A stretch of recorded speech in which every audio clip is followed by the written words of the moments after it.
आपको बता दें कि बीजेपी सांसद अनुराग ठाकुर ने कहा है कि कांग्रेस ने कभी भी अंबेडकर के संविधान को माना ही नहीं। वहीं समाजवादी पार्टी की सांसद जया बच्चन ने बीजेपी की मानसिकता पर सवाल खड़े किए हैं। आज ऐसी कौन सी मजबूरी आ गई कि राहुल गांधी जी, प्रियंका गांधी जी को बाबा साहब अंबेडकर की फोटो लेके घूमना पड़ रहा है? जो गांधी परिवार उनकी ओर देखता नहीं था, अपमानित करता था, प्रताड़ित करता था, आज जब उनका चेहरा बेनकाब देश के सामने संविधान की चर्चा में हुआ है तो कांग्रेस की मजबूरी बन गई कि अंबेडकर जी की फोटो लेकर निकलें।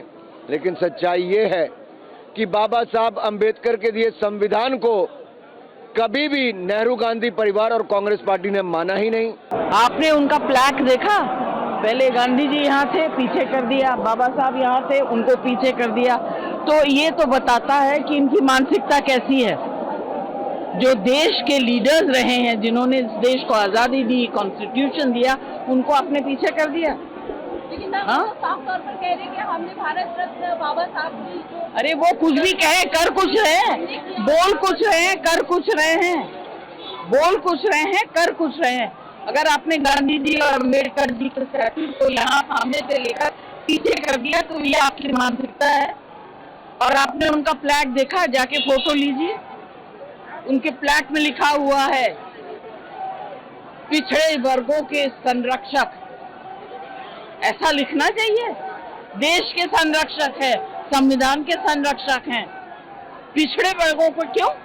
सबके संरक्षक है। और इस बीच बीजेपी सांसद बांसुरी स्वराज ने कहा कि कांग्रेस अपने स्वार्थ के लिए बाबा साहेब के नाम का गलत इस्तेमाल कर रही है। तो वहीं एसपी सांसद इकरा हसन ने कहा कि बीजेपी की कथनी और करनी में हमेशा फर्क रहता है। बीजेपी के कहने में और करने में फर्क है। जो अमित शाह जी का बयान है उसी के विरोध में आज ये प्रदर्शन है और बहुत अफसोसजनक बयान उन्होंने दिया।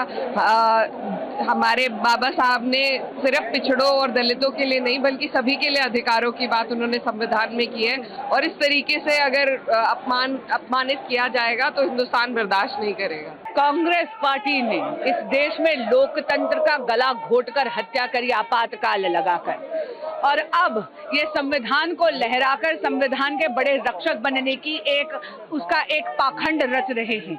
इनको शर्म करनी चाहिए। आजीवन बाबा साहब अंबेडकर का इन्होंने अपमान करा, उन्हें भारत रत्न नहीं दिया, लेकिन अब कांग्रेस पार्टी अपने राजनीतिक स्वार्थ के लिए सारे के सारी बयानबाजी कर रही है, देश को भ्रमित करने का प्रयास कर रही है।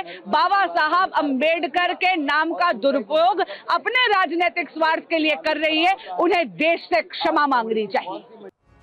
और एक और बड़ी खबर ये कि बीजेपी सांसद ने मुझे रोका, ये राहुल गांधी का कहना है। संसद में जाने से मुझे रोका गया, बीजेपी सांसदों ने मुझे रोका है, ये राहुल गांधी ने कहा है।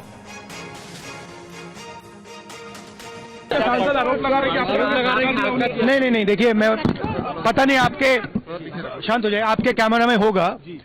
ये पार्लियामेंट की एंट्रेंस है, इसमें मैं अंदर जाने की कोशिश कर रहा था तो बीजेपी के एमपी जो थे वो मुझे ऐसे रोकने की कोशिश कर रहे थे, धकेल रहे थे और मुझे धमका रहे थे, तो वो हुआ है। बस।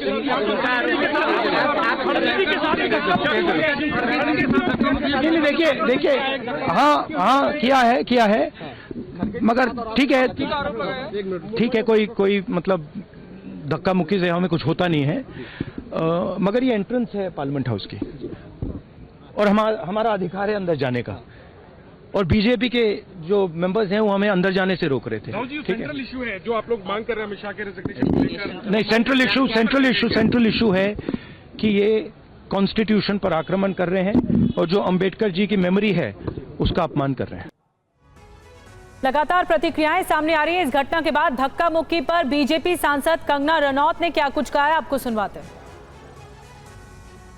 एक शर्मनाक बात है कि हमारे एमपीज को स्टिचेस भी लगे, खून भी निकला, तो उन्होंने ये जो झूठ फैलाया हुआ है, चाहे बाबा साहब अंबेडकर जी को लेकर हो, चाहे संविधान को लेकर हो, इनका झूठ हर बार बस्ट किया गया है, हर बार जो है उसको पर्दाफाश किया गया है। लेकिन अब इनकी क्रूरता और हिंसा ये देखिए आप संसद भवन तक पहुंच चुकी है और आज इन्होंने ये काम किया है, धक्का दिया है, उनको जो है खून निकला है।